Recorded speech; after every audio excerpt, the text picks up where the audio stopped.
11 डिसेंबर 2002 आज 11 डिसेंबर आहे. माझ्या मुलाचा आज वाढदिवस आहे. तो IITM झाला, बँगलोरला जॉबला आहे.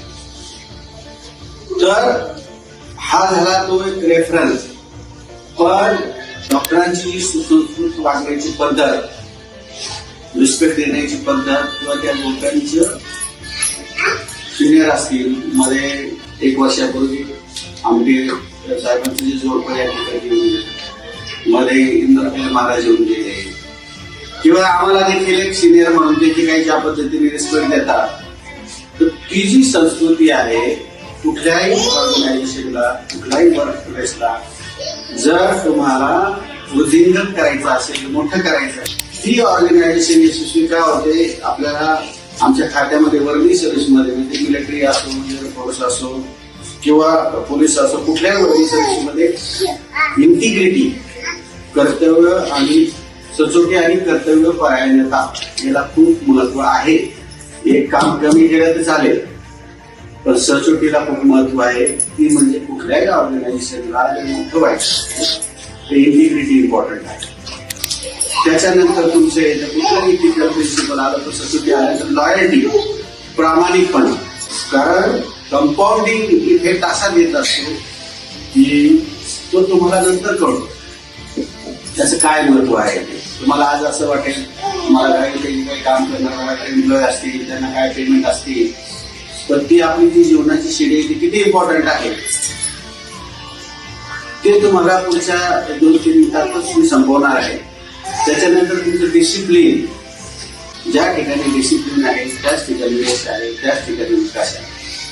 नंतर आहे टीमवर्क. तुम्ही काही जो स्टाफ असेल एवढा सगळा त्या, कारण डॉक्टर 2 ठिकाणी हॉस्पिटल पाहतात, त्यांना पण कुटुंब आहे, त्यांना पण संसार आहे, त्यांना पण मुलं बाळायचे, सगळं ऑर्गनायझेशन चालवताना या सगळ्या गोष्टी करताना मित्रमंडळी त्यांना सांभाळायचे, आमच्या लोकांच्या फंक्शनला जायचंय.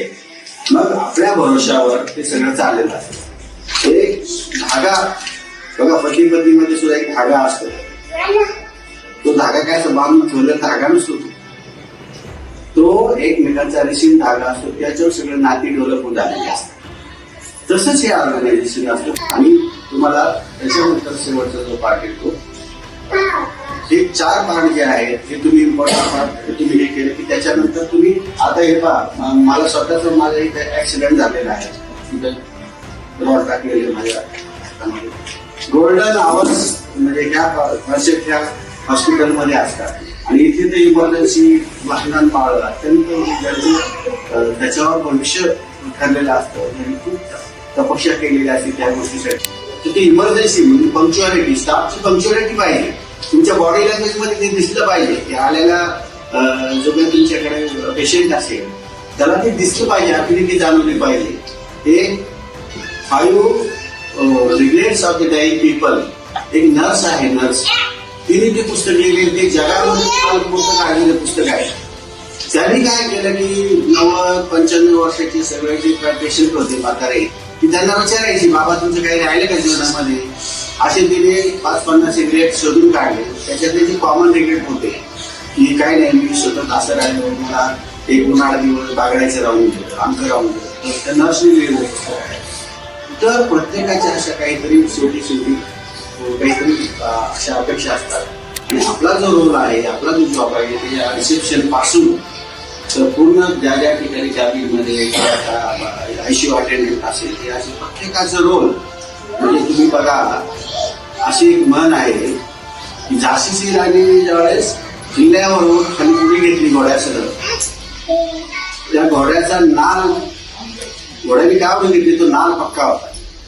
म्हणजे त्या नालाचा जर एक खेळा लूज असता तर काय झाला असतं, एक खेळा आपण समजा तुम्ही एक खेळा आहे, मागची मुलगी एक खेळा आहे, छोटस आहे, माझं काय महत्व आहे. पण खेळासाठी नाल गेला, नालासाठी घोडा गेला, घोड्यामुळे सेनापती पडला, सेनापती पडल्यामुळे अख्खं युद्ध हरलं.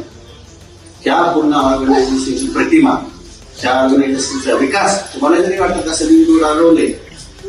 ज्यावेळेस शिलोंग हनुमानांना किंवा वानर सेनेला ज्यावेळेस सिटीला परत आणण्यासाठी शिलोंग म्हणजे तो श्रीलंकेमधला जो पूल आहे, शिकू आहे, तो बनवायचा होता.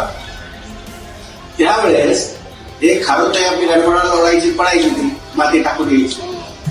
तर सगळ्यांना असं वाटत की काही जीवाचा आटापिटा करते, पण तिचं सुद्धा महत्व होतं की खारीचा वाटा तो म्हणला आली तेव्हापासून आलेली आहे. एवढ्या मोठ्या चांगल्या योगदानामध्ये, ह्या चांगल्या कामामध्ये मी माझ्या पाठीवर जेवढी माती येईल तेवढीच टाकेल, पण माझा हातभार ह्या कामात चांगल्या कामात लागला, हे मला जो फिलिंग आहे, हा जो आनंद आहे, आणि त्याच्या जीवनामध्ये नंतर जो कंपाऊंड इफेक्ट येईल तो काही छोटा असणार नाही पण मोठा असणार आहे.